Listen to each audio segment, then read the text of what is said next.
So I learned from this show ways to keep the options open that you just don't think about before that. And we're through the 2 different houses, and we're looking at things. Every now and then, they'd say, all right, we're going to shoot some B-roll. Anyone know what B-roll is? I didn't either until I did this show. B-roll is that film they shoot which is not the primary action. It's things they shoot of people playing on the street, the cars going by, even just the house with nothing in it, and they just film the kitchen. So what they're doing is they're just getting footage that they can cut up and slip in anywhere they need it. Again, keeping your options open. One of the other things I learned about B-roll was it was really effective time management.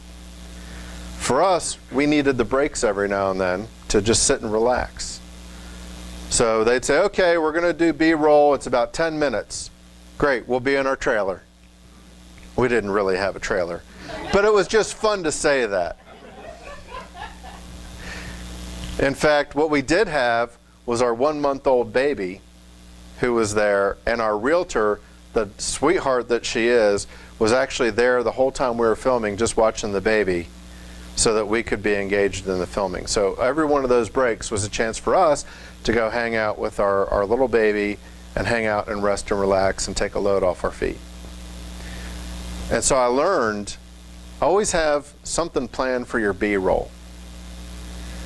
If you, look, I'm not a fan of to-do lists. I usually make a list and then lose it. But I also find myself from time to time with, okay, I've got about half an hour to kill, or I've got an hour to kill. What am I going to do?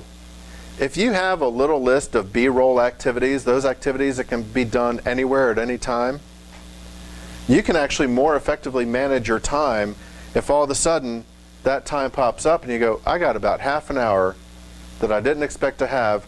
Look, I got 6 things on this list. 2 of them take 15 minutes each. I can knock 2 things off my to-do list, and they are now done.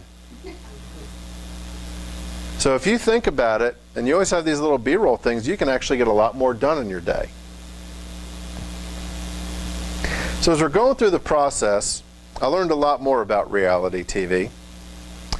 The first day of filming, we had to tour the 2 different houses, and we didn't quite get through the second house on the first day, because sometimes things take longer than you anticipated.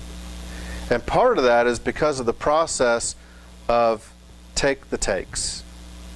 You have multiple takes to do something. It's not live television. It's not a live stage performance. Take the takes. Take the opportunity. It's not going to be right the first time. It's okay. Do another take. And by the way, sometimes even if things were right the first time, they may have you do another take anyway, just to see if you can do it better. And I learned some things can't be done in only one take.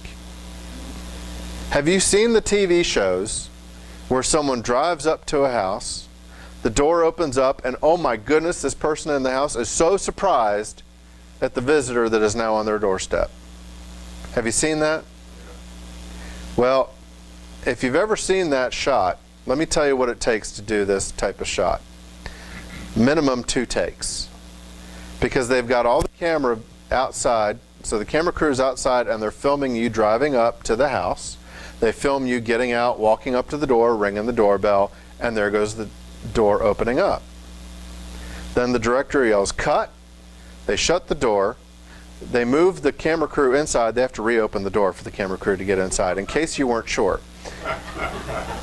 The camera crew goes inside, and now they film you from inside the house, driving up, getting out of the house, walking up, ringing the doorbell, door opens up, and you see the faces of the people at the door. Well, any shot where you can see the faces of the people opening up the door when that door opens up means the camera has to be inside. How surprised can the person really be when there's a camera crew in their house? And if you look closely, one of the cool things you'll always notice is the battery pack.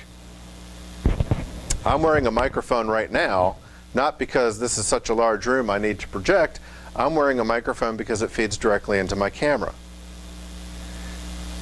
Anytime you're filming a TV show, you're going to have a lavalier, a wireless mic somewhere on your body, and it's going to have a battery pack that you have to put, and generally you see it right in the small of the person's back, maybe even inside their pants. But you can usually see a bit of it sticking out. And if that person's wearing a battery pack, they're not surprised. Now, the battery pack taught me another cool life lesson. Control what you can control and be responsible for what you can control. Now, this isn't to say be a control freak, but what it is saying is that your mic, always presume it's on unless you turn it off. Now, Christy told you if you have to go to the restroom, you know where it is. Well, if you have to go to the restroom wearing a microphone, please be sure to turn it off. The sound guys will beg you, please turn it off, because that is not something we want to hear. We can't unhear it. So it's a good life lesson to understand there are things within your sphere of control, and try to control them. How many times have you heard about a politician being caught on a hot mic? They didn't know the mic was on and they said something they shouldn't have been saying, which truthfully they probably shouldn't have said with or without the mic, but they got caught because of that microphone. In fact, I was doing a presentation last weekend for District 16 in Oklahoma. I was their keynote speaker, and their sound guy said, now I will control when your mic is on or off. I said, thank you for that opportunity, but I will be turning my battery pack off until I'm ready to take the stage, because I don't want to rely on being up on the stage and you didn't bring it up, or it's on when I didn't realize it was. I don't want to be caught in that situation. So what I can control and take responsibility for, I do.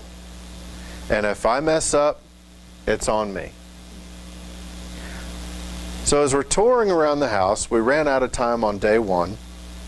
So on day two, we had to go ahead and finish the filming from day one. Now, the interesting thing here is we were already kind of getting ready for day two, which is the day that you move into the house. The idea of the show, Sleep On It, is that you're going to pick a house that you're going to sleep in for one night and then make a decision if you want to put an offer on it. Does spending the night in a prospective house make a difference on whether or not you would buy it? Kind of cool idea. Interesting concept. So as we're doing this, we had to be filmed moving our stuff into the house. We were moving our stuff into the house that we were filming for our second day of touring the house, because we had already moved into it by the time we finished the tour of the house. Which, if you're playing this at home, you might realize, well, how do we decide which house we were going to spend the night in if we haven't even finished touring the two houses? That's another little bit of the reality TV. When they went through the process and they said, here are the two houses we want you to look at, and we agreed, okay, those two houses are fine. They said, by the way, can you make it a point to spend the night in house number 2? We haven't seen them yet. Yeah, we know, but house number 1 has a family living in it. We'd have to relocate them, secure their valuables. It's very intricate and complicated. House number 2 is completely empty. And it's easier for us to stage it with furniture and have you spend the night in it than it is to deal with this other family. Okay, we'll spend the night in house number 2. So as we're going through, we're now moving our stuff in. Well, of course, to do that, by the way, we had to change clothes, because you can't move this stuff in the same clothes you were wearing to tour the house, because you haven't made the decision yet.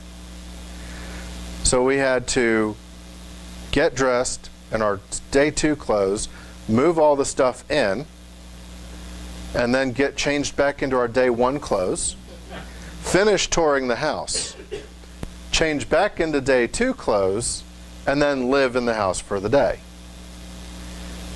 By the way, We had to change into our day one clothes on day 3 as well, because at the very beginning of the show, there's an opening bio.